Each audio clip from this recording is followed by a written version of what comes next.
అందరికీ నమస్కారం. నా పేరు భీమరాజు. నేను పి గన్నవరం సర్కిల్ ఇన్స్పెక్టర్ని, డాక్టర్ బిఆర్ అంబేద్కర్ కోనసీమ జిల్లా. మేము మా జిల్లా ఎస్పీ గారైనటువంటి రాహుల్ మీనా ఐపీఎస్ గారి యొక్క ఆదేశాల ప్రకారం, అలాగే కొత్తపేట సబ్ డివిజన్ డిఎస్పీ గారు శంకర్ మురళీమోహన్ గారి యొక్క ఆధ్వర్యంలో ఈ సైబర్ క్రైమ్స్ గురించి చాలా విస్తృతంగా మేము ప్రచారం చేస్తున్నాము. ఎవరైనా కూడా ఎటువంటి సైబర్ క్రైమ్కి సంబంధించి ఎటువంటి లింకులు కానీ, ఎటువంటి యాప్లు కానీ, ఏ విధమైన ఈ ఫోన్ కాల్స్కి కానీ స్పందించొద్దు అని చెప్పి మేము గతంలో అందరికీ కూడా చెప్పడం జరుగుతుంది.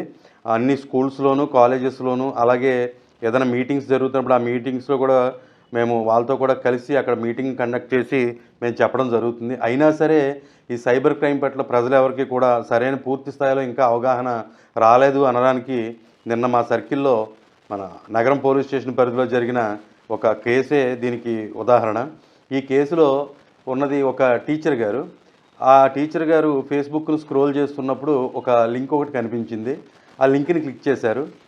ఆ లింక్ని క్లిక్ చేస్తే దాంట్లో సారాంశం ఏంటి అంటే, మేము ఇలా సెంట్రల్ గవర్నమెంట్ పథకం మాది, మీకు మేము ఒక 10 lakhs రూపీస్ ఎరువులు పంపిస్తాము, మీరు వాటిని మీరు కనుక వాటిని అమ్మితే మీకు దాంట్లో 5 lakhs లాభం వస్తుంది, ఆ లాభం అమౌంట్ని మేము క్రెడిట్ చేస్తాము అని చెప్పి వాళ్ళు చెప్పడంతో దాంట్లో లాగిన్ అయ్యి ఆయన డీటెయిల్స్ అన్నీ ఇవ్వడం జరిగింది.